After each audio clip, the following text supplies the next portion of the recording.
Assalamualaikum warahmatullahi wabarakatuh. Kembali lagi di channel Nasihat Kehidupan Misteri. Pada video kali ini saya akan membahas tentang pesan rahasia Soekarno akhirnya terbongkar. Sosok Soekarno dikenal sebagai tokoh yang memperjuangkan kemerdekaan Indonesia. Akibat perjuangannya ini, Belanda menjadi resah. Soekarno sempat dijebloskan ke penjara oleh Belanda. Saat Soekarno ditahan di penjara Sukamiskin, banyak orang tertentu yang bisa menjenguknya. Inggit Garnasi, istri kedua Soekarno, menjadi salah satu orang yang diperbolehkan menemui Soekarno. Ia diperbolehkan mengunjungi penjara 2 kali dalam seminggu.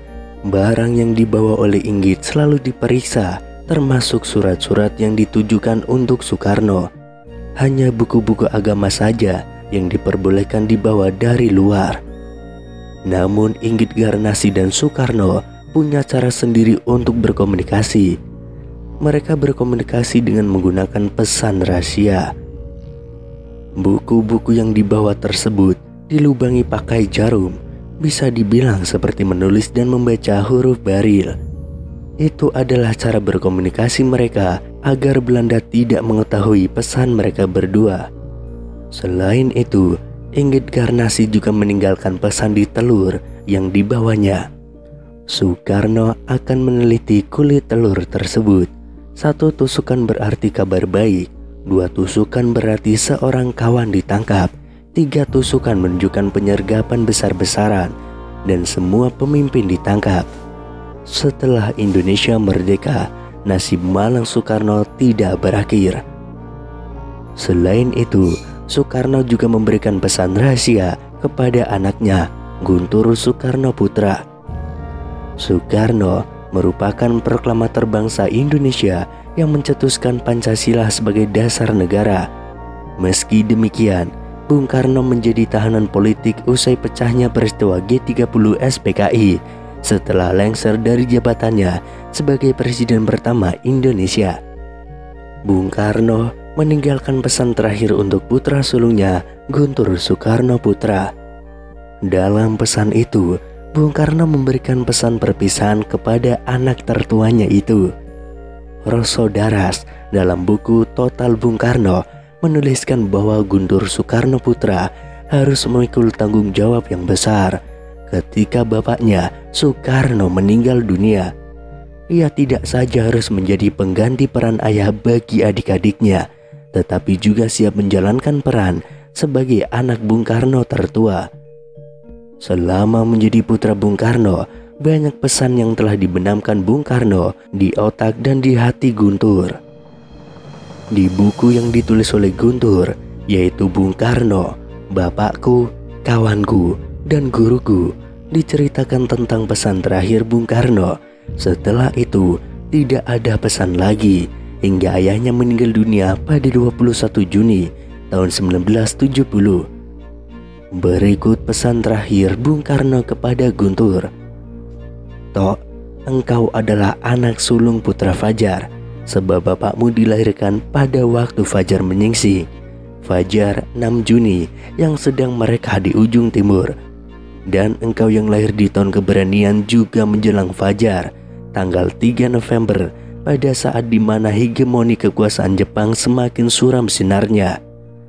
Nah, seperti halnya bapakmu, engkau pun pantas menyambut terbitnya matahari. Jadilah manusia yang pantas untuk menyambut terbitnya matahari. Ingat, yang pantas menyambut terbitnya matahari itu hanya manusia-manusia abadi Tuhan, manusia-manusia yang manfaat. Karena itu jangan cengeng. Buktikan kepada setiap orang yang menatapmu bahwa engkau memang pantas menjadi anak sulung Soekarno. Ekspresi sikap Guntur pasca meninggalnya Bung Karno baginya adalah sikap terbaik, termasuk jika ia memilih untuk tidak terjun ke gelanggang politik. Akan tetapi, dengan sikapnya itulah kemudian ia dan adik-adiknya relatif bisa bertahan hidup di rezim Soeharto, sebuah rezim yang telah menggulingkan bapaknya. Tidak hanya dilengsarkan dari jabatannya, tetapi juga dikungkung di Wisma Yaso tanpa bacaan, tanpa teman, tanpa keluarga. cerita sejarah Indonesia tentu akan berbeda seandainya Guntur mengambil jalan politik dan melakukan perlawanan balik terhadap rezim Soeharto. Jalannya sejarah bisa menjadi Guntur kembali mengibarkan bendera Bung Karno dengan pendukung yang sangat banyak, atau sejarah bisa pula menjadi Guntur dan adik-adiknya tersingkir, bahkan dalam arti harfiah.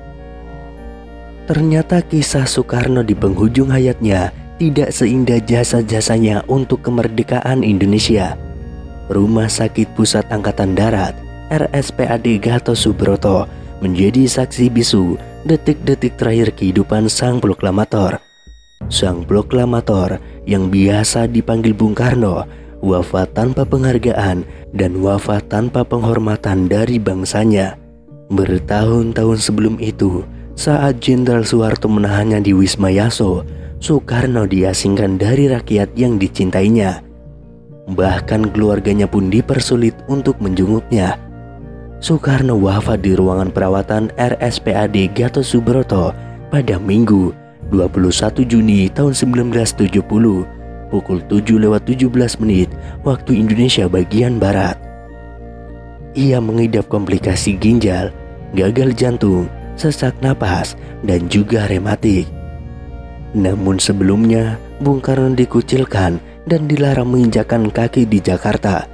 Soekarno tinggal di Istana Bogor, kemudian pindah ke Istana Batu Tulis. Dalam buku yang berjudul Insinyur Soekarno, karya Wahyudi Jaya, tertulis bahwa sakit yang diderita Soekarno sejak Agustus tahun 1965 semakin parah. Soekarno kemudian memohon kepada Soeharto agar diizinkan kembali ke Jakarta melalui putrinya Rahmawati. Setelah mendapatkan izin dari Soeharto, Bung Karno akhirnya pindah ke Wisma Yaso atau sekarang Museum Satria Mandala dengan status tahanan. Pengamanan terhadap sang proklamator diperketat, alat sadap dipasang di setiap sudut rumah, dan tidak ada seorang pun yang boleh menjenguknya. Soekarno sekarat pada 16 Juni tahun 1970.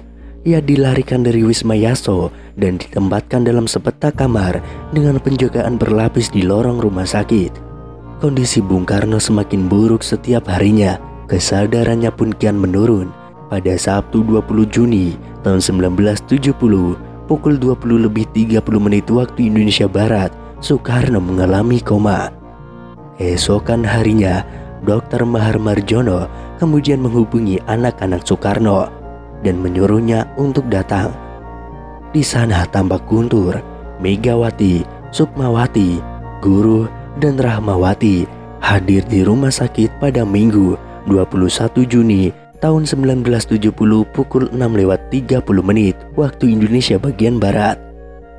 Pukul 7 waktu Indonesia bagian Barat, Dr. Mahar membuka pintu kamar sang proklamator.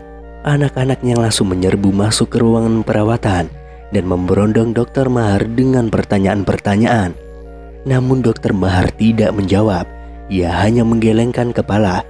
Pukul 7:08, petugas mulai mencabut selang makanan dan alat bantu pernapasan dari tubuh Soekarno. Anak-anak Soekarno kemudian mengucap takbir. Melihat kondisi sang ayah, Megawati membisikkan kalimat syahadat ke telinga ayahnya. Namun sebelum kalimat itu selesai, Soekarno mengucapkan nama sang pencipta. Allah, Allah, Allah, bisik Soekarno perlahan seiring hembus nafas terakhirnya.